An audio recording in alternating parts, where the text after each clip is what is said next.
अपना अगला नीति शास्त्र है लैंगिक नीति शास्त्र, जिसे इंग्लिश में जेंडर एथिक्स कहते हैं।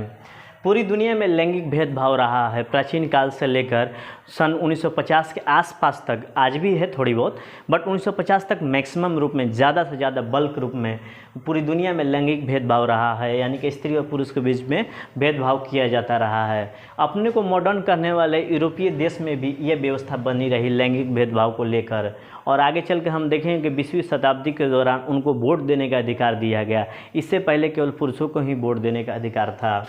इसमें 1950 के बाद इसमें सुधार आने लगा और आज कहीं ना कहीं हम उन्हें बराबरी का दर्जा देने लगे हैं महिलाओं को पुरुषों के तुलना में। इससे पहले स्त्री और पुरुष को लेकर बहुत ज़्यादा भेदभाव किया जाता रहा है, इसलिए इतिहास में तो स्त्री और पुरुष के संबंधों के आधार पर ही नैतिकता का निर्धारण किया जाता रहा है।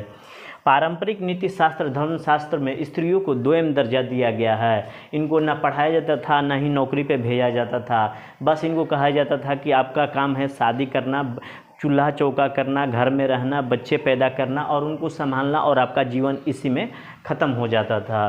तो ये पारंपरिक रूप से ही बस देखेंगे कि स्त्री और पुरुष में भेदभाव रहा है, ठीक है ना।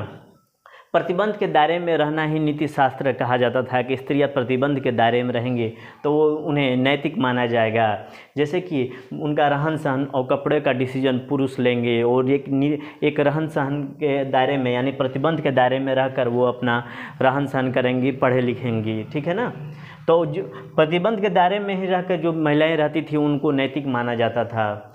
जीवन पर हस्तक्षेप किया जा सकता था, जैसे मनुस्मृति में कहा गया है कि शादी से पहले पिता के अंडर में, माने कि पिता के देखरेख में महिलाएं आगे बढ़ेंगी। उसके बाद शादी के बाद पति और पुत्र के देखरेख में महिलाएं रहेंगी, ऐसा मनुस्मृति में कहा गया है। और ऐसी नारियां जो रहती हैं पिता, पुत्र और पति के नियंत्रण में, उन्हें नैतिक और श्रेष्ठ नारी कहा गया है। तो देख लीजिए कि उनको अपने शरीर पर ही उनका अधिकार नहीं है। खैर, लेकिन जब से नारी लैंगिक नीति शास्त्र आया है उसमें नारी की स्वतंत्रता समानता के रूप में प्रस्तुत करता है, व्यक्ति के रूप में इनको पूर्ण अधिकार और दर्जा देता है, यानी कि नारी की स्वतंत्रता समानता के रूप में प्रस्तुत करता है कि ये पुरुषों के समान होंगी। जैसे पुरुषों को स्वतंत्रता का अधिकार है, उसे महिलाओं को भी स्वतंत्रता का अधिकार होगा। इन्हें व्यक्ति के रूप में पूर्ण अधिकार का दर्जा देता है। यूरोप से चलने वाला नारी आंदोलन पूरे दुनिया में फैल चुका है, नारीवादी आंदोलन पूरी दुनिया में फैल चुका है। हम देखें कि आज नारियों के समर्थन में बहुत सारे कानून बनाए जा रहे हैं, उनके संरक्षण के लिए कानून बनाए जा रहे हैं, और आज हमारा समाज